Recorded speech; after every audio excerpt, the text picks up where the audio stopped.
Saya lahir dari anak ke-9, 9 bersaudara. Bapak saya palang 3, prajurit kepala. Pensiun 25 tahun. Saya ngalamin tidak makan 3 hari 3 malam. Saya ngalamin di sekolah dibully karena badan saya kurus. Saya ngalamin di SMP disebut si unyil. Karena saya hidup di antara anak-anak angkatan udara Lanut Kalijati dan bal saya paling kecil. Kulit saya hitam, badan saya borok. Saya ngalamin ke sekolah menggunakan sepeda. Harganya 3.500 rupiah yang saya beli sendiri dari hasil nabung di celengan kaleng. Saya ngalamin ditolak ketika SMA. Sama Kokom Komariah.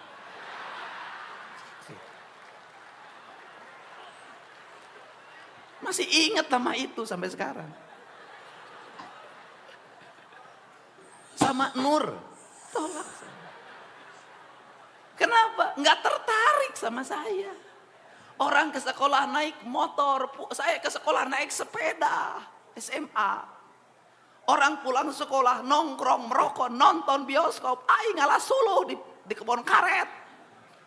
Saya tuh ngalamin Pak, mikul kayu bakar. Ada orang yang ditaksir saya sebelah sana. Malu lewat, saya lewat sungai. Jadi kalau cerita Garut Pak Sekda, saya ketika ditolak oleh perempuan diajakin oleh teman saya namanya Iyep. SMA itu, kelas 2. Sudah capek bikin suratnya. Kenapa kan harus beli kertas surat yang harum ada tulisan Lope? Kita pengalaman hidup ini, prihatin itu. Tak ada keprihatinan. Udah beli itu dan untuk mendapatkan itu saya harus jual kayu bakar. Demi kamu, Komaria. Dan Nur. Itu dan waktu itu harus nulis, aduh saya malam hari jam 12 selesai tahajud. Dengan harapan diterima, hujan jatuh, airnya merintik, genteng bocor rumah saya. Tapi aku harus percaya diri. Teruntuk Kokomu Komaria di peraduan. Seiring angin berdesir, air yang jatuh di genting. Kutulis sebuah pesan untukmu. Rindu yang tiada pernah bertemu. Hari selalu ku nanti untuk melihat dirimu walaupun dari jauh. Sastra. Aku mengerti aku ini siapa. Tak layak aku untuk meraihmu. Kulitku yang hitam, badanku yang berbalut, getah karet yang selalu kupikul dalam setiap waktu. Tak memungkinkan aku untuk menemuimu yang anak seorang guru agama. Anak guru agama itu. Tapi rasa yang selalu membara ini tak pernah berhenti oleh pikiranku yang terasa putus asa. Kau menerima atau tidak, izinkan aku menyatakan bahwa aku mencintaimu. Laki-laki bro. Saya nungguin titipin surat lewat teman, diselipin di buku. Nungguin, ada nggak dia nengok ya pulang sekolah? Enggak. Balas enggak. Saya nemuin si Iyep tuh. Aing bogo kasih kokom tadi tarima, tenang. Kita pakai cara lain. Bagaimana? Pakai magic kata dia.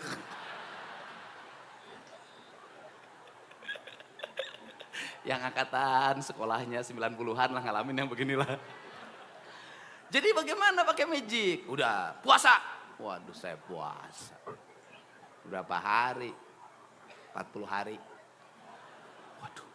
Ya udah demi kokom. Saya puasa 40 hari Pak. Amat. Nggak balas juga. Tingkatin. 40 hari. Tuh nggak balas ya tiap cair. Tingkatkan. Apa? Mutih 40 hari. Maksudnya mutih gimana? makannya hanya nasi putih tanpa apapun, minum air putih. Aduh, ya kita jalani demi Kokom. Aduh, itu belum juga. Naikkan wae, tambah lagi, mati geni. Aduh, 3 hari 3 malam nggak boleh keluar kamar tanpa bicara. Ngalamin saya. Habis itu lagi, apa lagi? Kata dia tuh, kita harus mandi 7 sumur. Aduh. Ya oke. Demi cinta saya bilang. Ngalamin Pak, saya tengah malam itu anak muda, kelas 2 SMA. Dari satu hulu sungai ke hulu sungai lain. Apa lagi? Harus bakar, apa lagi? Daun padi. Aing tamat tapi ke SMA, anggeus si Kokom teh daek. Dan menurut kabar Kokom itu menikah dengan anggota Polri. Di Polsek. Apa sih sebenarnya pelajaran dari situ? Pada saat itu untuk meraih cinta harus berkorban, bekerja. Inginnya buat Kokom, puasanya untuk diri sendiri. Tirakatnya untuk diri sendiri. Apapun untuk diri sendiri. Akhirnya saya belajar silat waktu itu. Guru silat saya mengatakan, wah aing tirakat wae anger teu payu bah, namanya Bah Jaja itu. Kata Bah Jaja itu, "Hey, Dedi, lamun hayang menang perah kudu perih, tapi lain ngadahar cengek. Begitu digegel terus lada. Nah, engke hiji waktu maneh bakal dipikar resep ku awewe nu jumlahna loba." Saya baru tahu. Ternyata baru sekarang usianya setelah umurnya 50 tahun. Aku memang ditinggalkan oleh satu wanita tapi dikejar oleh ribuan wanita. Yes.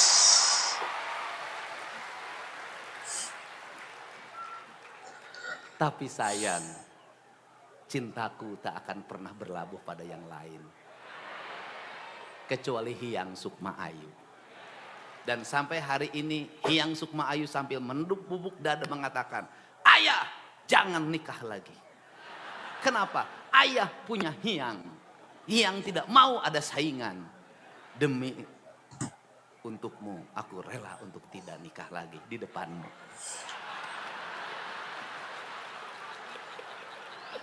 Semangat!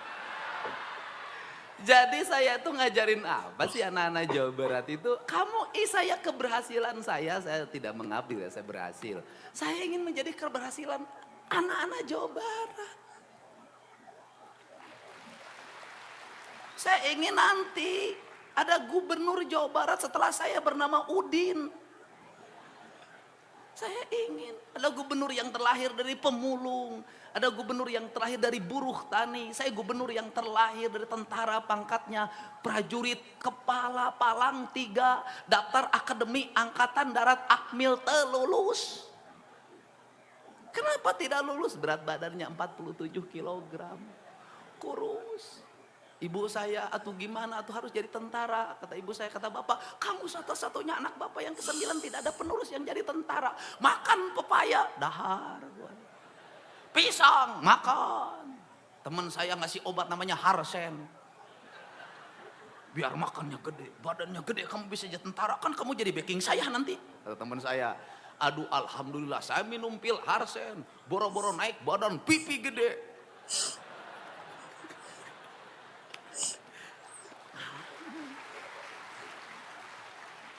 Daftar secaba, terlulus.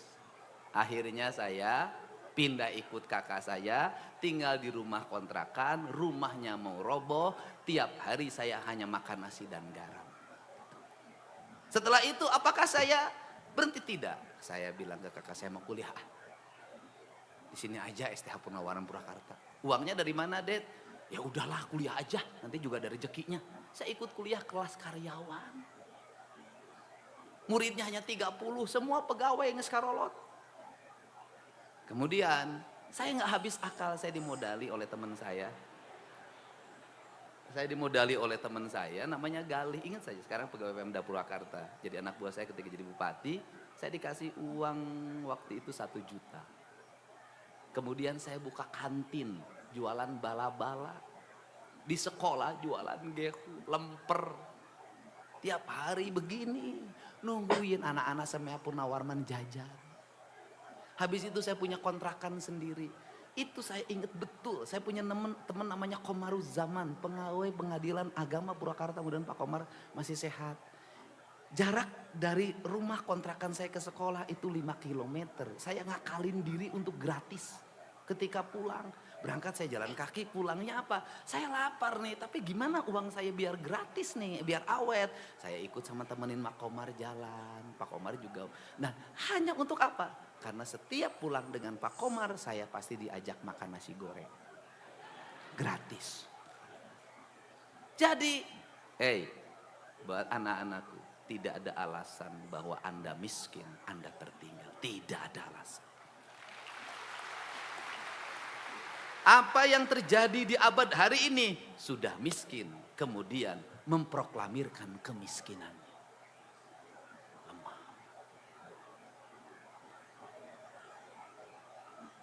Harusnya apa? Sembunyikan kemiskinannya. Anda kerja keras. Kenapa? Apa yang hilang dalam tradisi pendidikan kita hari ini? Pinter-pinter kalau otaknya. Tapi lemah fisiknya, lemah mentalnya, kerja kerasnya lemah. Hidup dengan keluhan.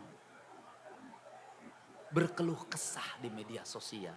Terus kalau Anda berkeluh kesah di media sosial, emang orang simpati pada Anda?